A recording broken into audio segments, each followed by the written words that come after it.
कशा आहेत मैत्रिणींनो? आनंदात, सुखात, मजेत ना? आज मी तुम्हाला स्टोरी आईबाबांची सांगणार आहे. तर झालं असं की आपण जेव्हा 40मध्ये येतो तेव्हा आपले आईवडील 60-65 असतात. तर आपल्या आईवडिलांची एखादी छोटी मोठी स्वप्न असतात.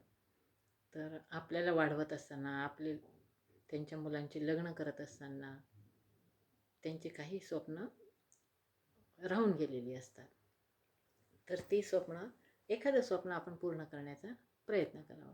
माझ्या आईचं स्वप्न होतं की तिच्या बोलण्यात खूपदा आलं की अगं मी समुद्रच बघितला नाही, आणि बघितला तर तो फक्त टी व्हीमध्येच बघितला. तर मी म्हणलं मग आई चल ना तू माझ्यासोबत, आणि बेंगलोरला चल, मग तिकडून जवळपासचा कुठला समुद्र आहे ते मी तुला दाखवते. नंतर नंतर तिचं वय वाढत गेलं आणि ती मग एवढा लांबचा रेल्वेचा प्रवास करायला नको म्हणायला लागली. नको बाई, माझ्या मुलाचंच घर बरं आहे, आणि मला जर काही झालं तर कसं होईल?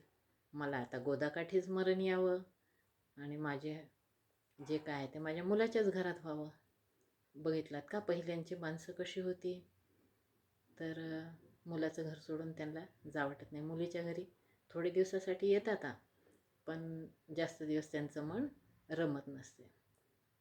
असं म्हणत असताना माझ्या आईचं स्वप्न मी पूर्ण करू शकले नाही, ही मला आयुष्यभर खंत राहील. आणि एक दिवस माझी आई देवाघरी निघून गेली. तर मित्रांनो, वेळ आहे तोपर्यंत आईवडिलांचं एखादं छोटंसं स्वप्न पूर्ण करा. असं कोणाच्या बाबतीत घडलं आहे का? मला आवर्जून मेसेज करून सांगा.